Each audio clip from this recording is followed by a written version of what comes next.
এই বাংলার জমিনে কত ইতিহাস তাকাইয়া দেখো, এই দুনিয়াটা যে আসলে স্বার্থপর, বড় স্বার্থপর। দুর্গাপুর থানার ডায়েরিটা তালাশ করে দেখো, একটু থানার ডায়েরিটা তালাশ করে দেখ, কত সন্তান বাবার বিরুদ্ধে মামলা করে রাখছে, আছে না নাই? কত বাবা সন্তানের বিরুদ্ধে মামলা করে রাখছে। কেন মামলা করেছেন? সন্তানের নামে।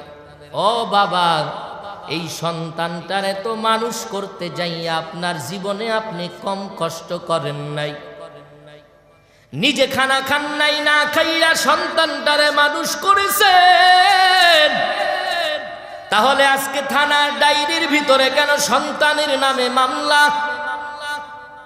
বাবাই জবাব দিয়া বলে, আমি আমার জীবনটা সন্তানের পিছনে বিলীন করে দিয়ে আমি কিছুই পাইলাম না, দুনিয়াতে কিছুই চাই নাই, সন্তানের কাছ থেকে গাড়িও চাই নাই, বাড়িও চাই নাই, শুধু চেয়েছি তোর আম্মা আর আমি তোর বাবা, আমরা যে দুইটা মানুষ, আমাদের কথা মতো চলবি আর এক আল্লাহর ইবাদত করবি। সন্তান দুনিয়ার মোহে পড়ে সম্পদের নেশায় বাবার বিরুদ্ধে থানা ডায়েরিতে মামলা করে ফেললো। এজন্য আল্লাহ সূরা জিলজালের মধ্যে আল্লাহ বলেন, ইযা যুলজিলাতিল আরদু জিলজালাহা ওয়া আখরাজাতিল আরদু আসকালাহা ওয়া ক্বালাল ইনসানু মা লাহা। ইযা যুলজিলাতিল আরদু জিলজালাহা, জমিনটার ভিতরে আল্লাহ কম্পন সৃষ্টি করবেন, জমিনটারে ভূমিকম্প দিয়া কাঁপাবেন।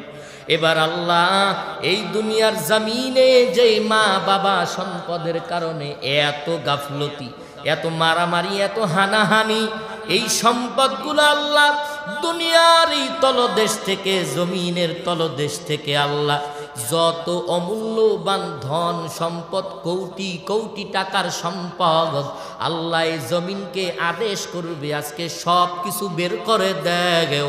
আমার নাফরমান বান্দারা তাকায়া দেখ, যারা দুনিয়ার পিছনে ছুটছো, ওই সম্পদ আমি আল্লাহ দুনিয়ার জমিনের নিচেই দাফন করে রাখছিলাম। যেই সম্পদের কারণে আজকে বাবা সন্তানের বিরুদ্ধে মামলা, সন্তান বাবার বিরুদ্ধে মামলা, ওই সম্পদ আল্লাহ বের করে দেখাবেন। এটা আমার বাবার কথা, কথা নাই, বাবার কথা। ওয়া আখরাজাতিল আরদু আসকালাহা ওয়া ক্বালাল ইনসানু মা লাহা। মানুষগুলা প্রশ্ন করবেন, এ জমিন এমন কেন করো? জমিন উত্তর দিবে, ইয়াউমা ইযিন তুহাদ্দিসু আখবারাহা। আমার বুকের উপরে দাঁড়াইয়া ওই দিন যা হয়েছে, যা করেছো, যা বলেছো, তুমি ক্ষমতার কারণে তুমি একটা গরিব বান্দার গলারে টিপা ধরছো, আমি জমিন দেখছি, কোনো প্রতিবাদ করতে পারি নাই। তুমি টাকার বাহাদুরির কারণে, তোমার শক্তির কারণে তুমি একটা গরিব অসহায় বান্দারি মিথ্যা মামলা দিয়ে তুমি ফাঁসাইছো। আমি জমিন দেখছি, কিন্তু ওই দিন আমি কোনো প্রতিবাদ করতে পারি নাই। কেন? জমিন ডাক দিয়া বলবেন, তোমার টাকার বাহাদুরির কারণে লোকজনরে ভাড়া করে করে তুমি মিথ্যা বলতে শিখায়া দিস, কিন্তু আমি জমিন জানতাম যেটা বলাচ্ছ এটা হলো মিথ্যা, আর আমি জমিন যেটা জানি এটাই হলো সত্য। তুমি এই বাহাদুরির কারণে কত কত আজকে মানুষদের মিথ্যা মামলা দিয়ে রাতের ঘুম হারাম করছো। বাড়িতে ঘুমাইতে দাও না, স্ত্রীর এতিম বানাইছো, সন্তানের এতিম বানিয়েছো। আমি জমিন সব তাকাইয়া তাকাইয়া দেখছি, ওই দিন কথা বলার অনুমতি আমার ছিল না।